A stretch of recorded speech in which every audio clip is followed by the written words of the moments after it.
Waalaikumsalam warahmatullahi wabarakatuh.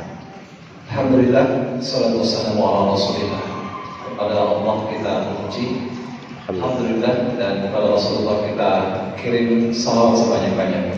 Allahumma shalli alaihi wasallam. Setelahnya izinkan menyampaikan salam penghormatan kepada teman-teman dari HC ada Umi tadi. Dia ditemani sama Umi karena Umi sedang ke tanah suci. Baik, ada Pak Heri yang jadi tukang motor, tapi insya Allah dia bawa materi begini ya, akan menemani teman-teman di pelatihan Kaizen hari ini. Ada yang belum saya kenal kayaknya, saya ketemu di Makassar dengan Bu Suster. Ya, saya ketemu di Baruga. Oke, yang terhormat Bu Eni dan Bu Kiki dari SMP yang menemani teman-teman serta seluruh peserta pelatihan Kaizen. Ya, insya Allah saya ini semangat sekali.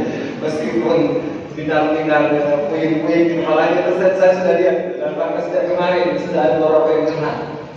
Besok pelatihan ya? Iya, supaya teman-teman lebih lincah dalam menyusunnya. Saya sekali dari seninya Pak Mulyadi itu yang semangat sekali sambil memotong saya dan saya divideokan sama Pak Mulyadi.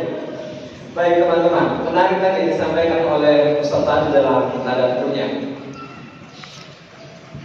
Tentu yang kita inginkan ketika dalam perjalanan hidup ini sampai kemudian di ujung usia, ketika kita meninggal, kita hanya tersenyum, bahagia, tapi orang kita tinggalkan merasa kehilangan, merasa sedih.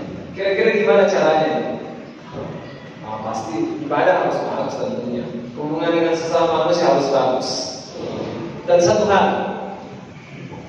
orang yang kemudian ketika meninggal, begitu bersedih orang yang ditinggalkannya, karena orang tersebut punya karya. Ada karyanya. Siapa orang yang karyanya dimanfaatkan oleh orang lain? Ya sebutlah Pak Habibie, ada karyanya dan itu dimanfaatkan oleh umat. Tentu orang banyak bersedih. Atau ulama yang mungkin punya karya yang punya dibaca oleh banyak orang, itu juga membuat orang bersedih karena kehilangan. Sudah kehilangan dari sosoknya yang begitu memberi manfaat. Lalu kita apakah memungkinkan juga untuk sampai pada makam yang sama? Padahal kan kita bukan seorang ilmuwan, bukan seorang ulama, kita kan hanya guru, kita kan hanya maintenance, kita kan hanya security. Jangan berpikir seperti itu. Kita punya kesempatan yang sama untuk melahirkan karya terbaik kita pada bidangnya masing-masing. Yang itu akan dikenang orang karena kita memberi manfaat kepada siapapun. Guru dalam proses membelajarkan siswa menggunakan metode terbaik, cara-cara terbaik, materinya begitu mudah untuk diserap, itu adalah karya karena dia menghasilkan karya yang luar biasa. Apa karyanya? Siswanya cerdas, siswanya berakhlak, siswanya punya visi kehidupan yang baik. Itu adalah karya. Dan untuk menghasilkan karya seperti itu ya butuh kesungguhan dari kita hari ini mempersiapkannya. Dalam melaksanakan pekerjaan, kita selalu punya inisiatif, selalu punya ide, selalu ada langkah-langkah inovasi dan pembaharuan. Ada improvement, maka ada namanya akhirat improvement project. Nah, kita sedang belajar untuk itu. Salah satunya yang kita tiga adalah Kaizen. Apa yang kita cari? Satu yang paling penting sesungguhnya adalah ini menstrukturkan cara pikir kita ketika bekerja. Kenapa dibutuhkan? Apakah saya ketika bekerja harus gradasi dengan pemikiran yang benar? Iya. Agar pekerjaan kita berjalan dengan sangat baik, sempurna pekerjaannya, hasilnya optimal. Kita tidak inginkan. Kaizen ini mengajarkan kita cara berpikir dari hal yang sederhana, tapi yang eksekusinya rapi, terencana, terstruktur, hasilnya pasti bagus. Dalam bentuk yang sederhana misalnya urusan membersihkan mungkin Pak Mulyadi. Ketika ini dilakukan dengan sistem dan cara berpikir yang runut, bisa jadi lebih efektif, lebih efisien pekerjaan. Teman-teman di security juga pasti akan ada masalah-masalah yang dihadapi. Bagaimana mengatur lalu lintas ke depan ketika sedang rame-ramenya? Bagaimana meningkatkan kualitas keamanan di lingkungan sekolah? Tentu bisa dipikirkan itu ada cara. Itu kan kemudian kita cari sistemnya dengan cara Kaizen. Teman-teman di maintenance sudah terbentuk apa tang ampel. Ya, itu Ketika teman-teman mampu menemukan idenya, saya tidak percaya banyak sekali persoalan-persoalan yang selama ini harus butuh tenaga ahli menyelesaikannya, teman-teman bisa selesaikan sendiri. Karena kita punya cara berpikirnya, itu yang kita inginkan. Berkaitan ini sesungguhnya melatih kita untuk menemukan cara berpikir yang terbaik, yang sistematis, terstruktur, terukur, dan hasilnya bagus. Kalau guru jangan ditanya, kalau di pembina pasti juga demikian. Ya, rasanya seperti itu. Sehingga kenapa kemudian kita dilatih untuk mempersiapkan, bukan hanya untuk kenaikan golongannya, bukan.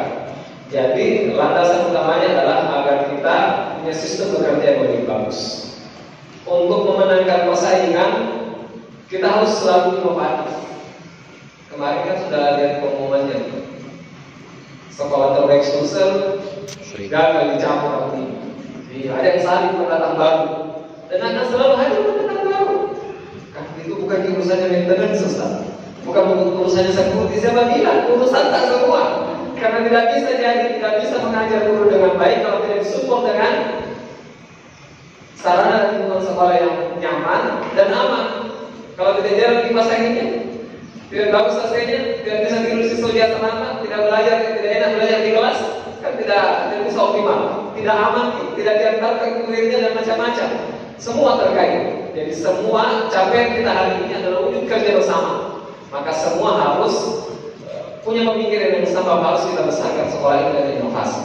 Semua, bukan hanya urusannya kuliah yang harus ada inovasinya, urusannya bukti gimana menangani siswa dan yang lain, dan urusan kita semua.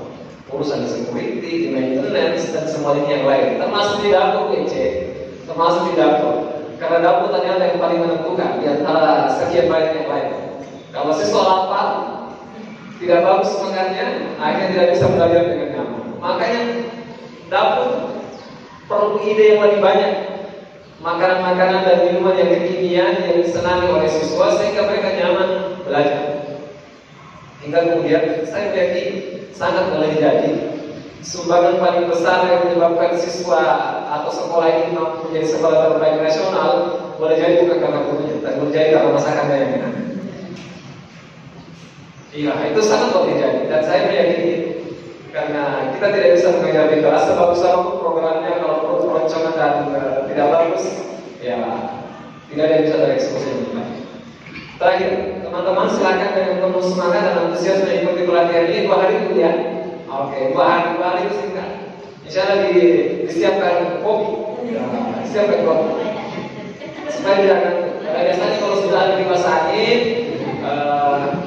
siang-siang banyak berpikir itu bikin ngantuk.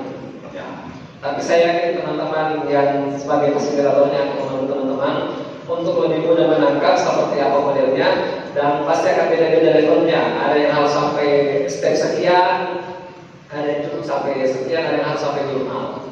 Ya, selamat menikmati bagian ini. Saya yakin dia akan menjadi sebuah pengalaman yang bermanfaat bagi kita semua. Terima kasih sekali lagi Bunda dan teman-teman sudah hadir di Kode. Kemarin rencananya dilihat diberangkatkan ke Makassar, tapi katanya ada yang tidak kuat naik mobil, nanti mau di jalan, akhirnya tidak bisa ikut ke pelatihan. Teman-teman yang dari Makassar pelatihnya didatangkan, begitu ya. Oke, alhamdulillah kita berusaha bersama hari ini. Terima kasih. Assalamualaikum warahmatullahi wabarakatuh. Waalaikumsalam warahmatullahi wabarakatuh.